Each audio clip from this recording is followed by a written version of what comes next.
না আসলে আপনি দেখেন যার কথা বললেন, যাকে বহিষ্কার করেছে তার পদই আমরা দেখতে পাইনি। আর সে তো এখনো চোখ খুলছে না।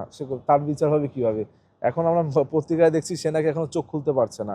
সে গ্রেফতার করা শুনে চোখ খুলছে না। আর তার থেকে বড় একটি ন্যাক্কারজনক বিষয়, গতকাল সংসদে একজন জামাতের এমপি তিনি বলেছেন একটা ছোটোখাটো কোনো কাজ করেছে, একটা নর্মাল কাজ করেছে।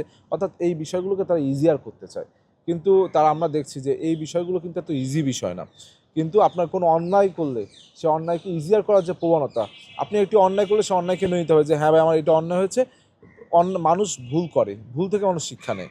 ভুল করলে যে তাকে মেরে ফেলতে হবে বিষয়টা এমন না। তাকে একটি আইনানুগভাবে তাকে একটি সংশোধন করে আবার কিন্তু তাকে পূর্বের জায়গায় ফেরত নেওয়া যায়। কিন্তু আমি দেখছি জামাত শিবির কখনো তাদের ভুল স্বীকার করে না, বরং তাদের ভুলকে অন্যের উপর চাপিয়ে দেওয়ার চেষ্টা করে। নন ইনভার্টার এসির দামে ঘরে আনুন বিদ্যুৎ সাশ্রয়ী ইনভার্টার এসি। এখন 1.5 ton my one inverter AC মাত্র 48,900 টাকা পাওয়া যাচ্ছে মিনিস্টার শোরুমে।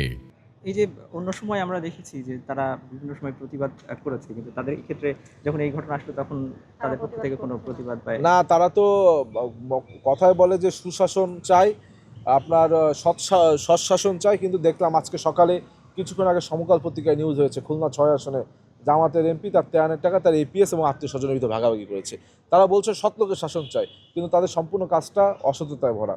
তারা বলছে তারা বিভিন্ন ন্যায় নীতির কথা বলে, কিন্তু তাদের যখনই আমরা দেখি রেগুলার পেপার পত্রিকা তাদের অন্যায়ের যে ইতিহাস, সে অন্যায়ের ইতিহাস বেরোচ্ছে। সুতরাং আমরা বলবো আমরা মুখে এক কাজে আর এক, তখন এটা মুনাফিকি চরিত্র হয়ে যায়। সুতরাং আমাদের মুখে যেটা বলি আমরা যেন অন্তরেও সেটা ধারণ করি। এটাই হবে একজন প্রকৃত রাজনীতিবিদের চরিত্র, এবং এটি হলে বাংলাদেশের মানুষ রাজনীতিবিদদের প্রতি গত 17 বছরে যে আস্থা হারিয়েছিল সেটা ফিরে পাবে।